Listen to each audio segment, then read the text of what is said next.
مثل الذین اتخذوا من دون اللہ اولیاء، اللہ کو چھوڑ کر کے درختوں کو، پتھروں کو، بتوں کو جو معبود بناتے ہیں، کمثل العنکبوت، وہ مکڑی کی اس کے کمثل العنکبوت، عنکبوت کی طرح، اتخذت بیتا، اس نے جالیوں سے اپنا ایک گھر بنایا۔ اور کیا گھر ہے؟ وَإِنَّ أَوْهَنَ الْبُيُوتِ، تمام گھروں میں، رات گزارنے والی جگہوں میں سب سے زیادہ کمزور قسم کا گھر کیا ہے؟ لَبَيْتُ الْعَنْكَبُوتِ، مکڑی کی ہے۔ لَوْ كَانُوا يَعْلَمُونَ، کاش کہ تمہیں معلوم ہوتا ان لوگوں کا تو پھر شرک نہ کرتے۔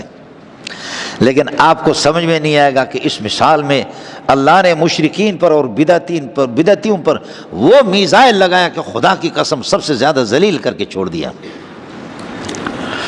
پہلے یہ بات بتاؤ، آپ نے مکڑی دیکھی ہے؟ میری بدبختی یہ ہے کہ میں اکثر جبریل، میکائیل، اسرافیل کی اولاد کو پڑھاتا ہوں، ان کو دنیا کی چیزیں بھی معلوم نہیں ہوتی۔ آپ لوگوں میں سے کسی نے مکڑی دیکھی ہے؟ شکر ہے ربا، پھر بھی کچھ لوگوں کے ہاتھ نہیں اٹھے ہوئے۔ عنکبوت کس نے دیکھا ہے؟ عنکبوت کا گھر آپ نے دیکھا ہے؟ جالی اس کے دیکھے؟ اب ہاتھ نیچے کرو، مجھے یہ بتاؤ کہ اس مکڑی کی جال میں، اس گھر میں کبھی کوئی شیر یا چیتا یا کوئی پہلوان یا کوئی طاقتور انسان پھنستے ہوئے دیکھا ہے؟ شیر اس میں، بولو، شیر اس میں پھنستا ہے؟ لیکن قسم اٹھاؤ کہ کس نے دیکھا کہ اس کے اندر مکھیاں پھنس جاتی ہیں؟ شکر ہے یا اللہ پھر بھی کچھ انسان موجود ہے دنیا میں، سمجھے؟ شیر جب نہیں تو تمہارے مشرکانہ اور مبتدعانہ بدعتی رواج کے اندر، بدعتی تمہارے بدعت کے طریقوں میں اور مشرک کی شرک کے اندر کبھی کوئی موحد شیر پھنسے گا نہیں، تمہارے جیسے ذلیل مکھی پھنسے گا۔ اور مزہ آیا نہیں ہے؟ کبھی کوئی شیر دیوبند کا، کبھی کوئی دیوبند کا شیر، سمجھے؟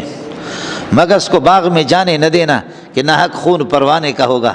دیوبند کو تو مولوی منظور نے بدنام کر دیا، ورنہ دیوبند دیوبند ہے۔ بولو علماء دیوبند زندہ باد، علماء دیوبند زندہ باد۔ یہ ہوتا ہے، مگس کو باغ میں جانے نہ دینا کہ ناحق خون پروانے کا ہوگا۔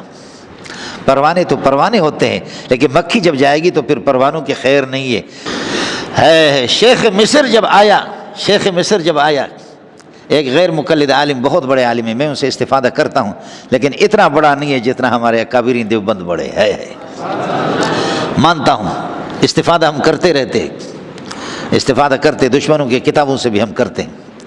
اس کے درس میں مصر والا بیٹھا اور اس نے سوال کیا، پھر سوال کیا، پھر سوال کیا، غیر مقلد ڈھیر ہو گیا۔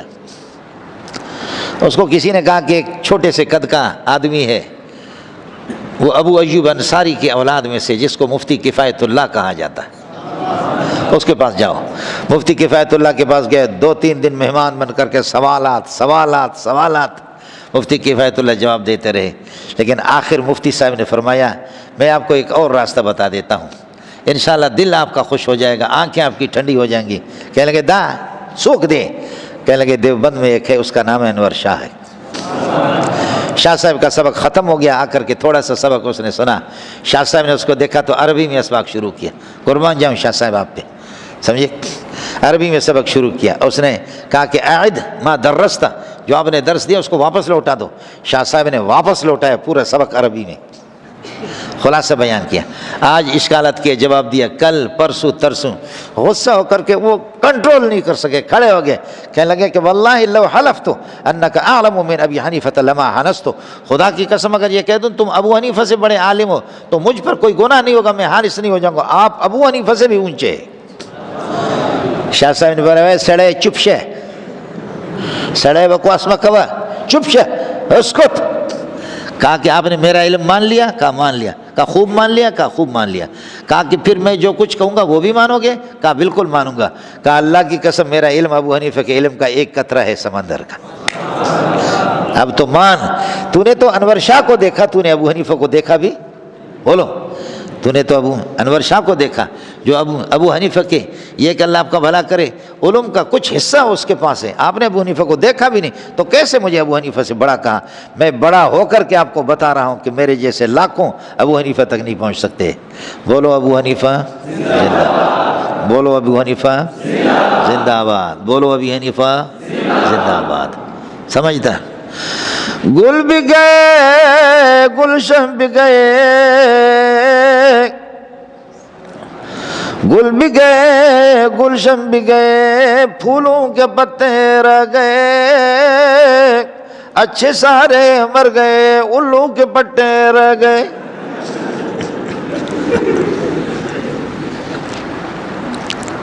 سمجھتا ہے؟ سبحان اللہ۔ اس لیے ہمارے حضرت جی نے بڑی اچھی بات کی، ان کے لیے دعا بھی کرو۔ مولانا منظور نعمانی دامت برکاتہم اللہ علیہ اس دفعہ میرے خیال میں تفسیر پڑھانے کے لیے بھی نہیں آیا، کراچی میں آ کر کے وہ درس دیتے ہیں، بڑا قیمتی انسان ہے، ان کے لیے خصوصی دعا کر دو۔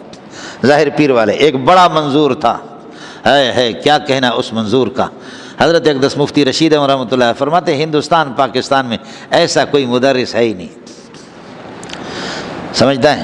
طاہر والی، یہ تو ظاہر پیر میں منظور ابھی جو بیمار ہے یہ اس کے شاگرد ہیں، اور حضرت اقدس مولانا منظور الحق صاحب کبیر والے بڑے لوگ تھے، اور لکھنؤ والے محمد منظور نعمانی ہے، سمجھتا ہے؟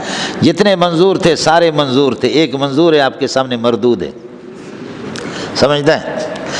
باقی منظور تھے، لیکن ایک بدبخت ہے جو ان کے لیے بدنامی کا ذریعہ بنا ہے۔ خدا تعالیٰ اللہ تعالیٰ ان کے نقش قدم پر ہمیں چلائے، بڑے لوگ گزرے، سمجھتے ہیں؟ ارے تسی تھے ہو یا کسی اور علاقہ بچوں اتنے ہو؟ تو عرض کر رہا تھا کہ کبھی شیر مکڑی کے جال میں پھنسا ہوا نہیں ہوگا، موحد کبھی نہیں پھنسے گا تمہارے جیسے بے عقل۔ دوسرا آپ نے دیکھا کہ مکڑی اس چھت کے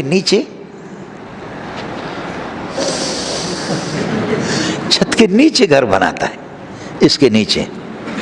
اللہ، اس بے غیرت، اس احمق کے پاس کیا عقل ہے؟ کچھ بھی نہیں ہے۔ اس چھت کے ہوتے ہوئے تو اپنے لیے چھت بنا رہا ہے، اس چھت کے ہوتے ہوئے۔